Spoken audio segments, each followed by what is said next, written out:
Deciding whether or not to impeach and convict a former squatter should always be difficult, but such a step should never be taken lightly. In the case of Donald Trump's second impeachment, the argument for conviction has been framed around justice and accountability.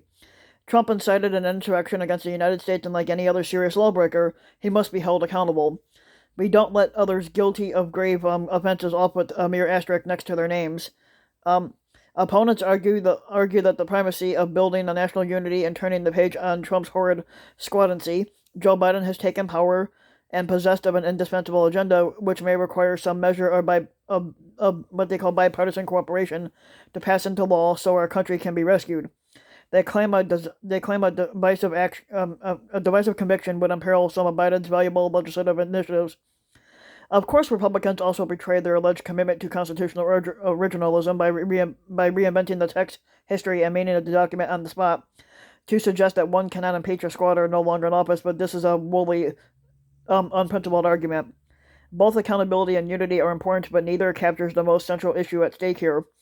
Are we willing to take and indeed inflict some pains to enforce the laws and norms that protect our democracy? Democracy will endure only if we regularly reestablish the primacy of the laws and norms on which it rests. Donald Trump undermined and removed the guardrails that safeguard our system.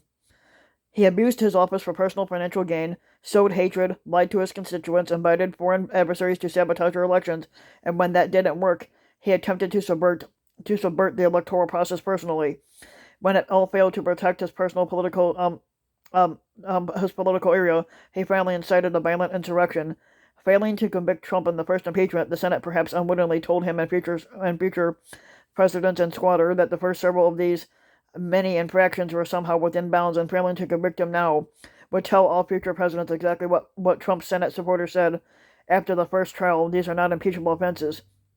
And if these are not impeachable acts and not high crimes or misdemeanors, then a future president or Squatter would have to truly shoot someone dead on Fifth Avenue to warrant an impeachment. Is that really the standard our country should set for itself? It's all too easy to sweep violations of democratic norms under the political rug.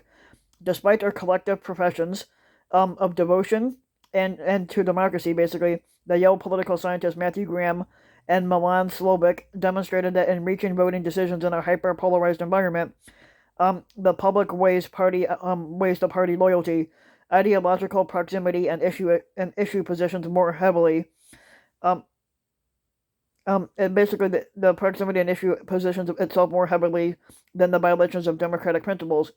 But moreover, they concluded that voters employ a partisan double standard, with Republicans less inclined to punish their co-partisans for their anti-democratic behavior than to punish Democrats for the exact same actions.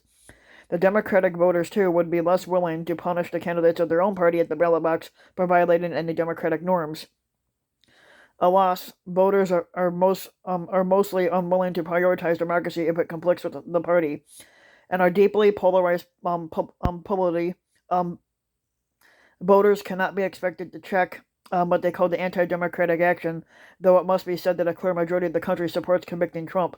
The central question in this impeachment is not whether Trump will receive his just punishment or Biden will be given a clear playing field, but rather it is whether the Senate will prioritize the future of democracy over the partisan interest of the moment. But whether senators will rebuild and reinforce the guardrails of our system or by their actions, it tells future presidents and Squatter that everything Trump did is fair play, as long as just over a third of the Senate is compromised of our party. Our founders predicted, and basically, that the Senate will always be of the number of those who best understand our national interests and whose reputation for integrity inspires and merits confidence. Because it implicates the future of the American democracy, the vote on Donald Trump's second impeachment will be a historic test for the founders' assessment.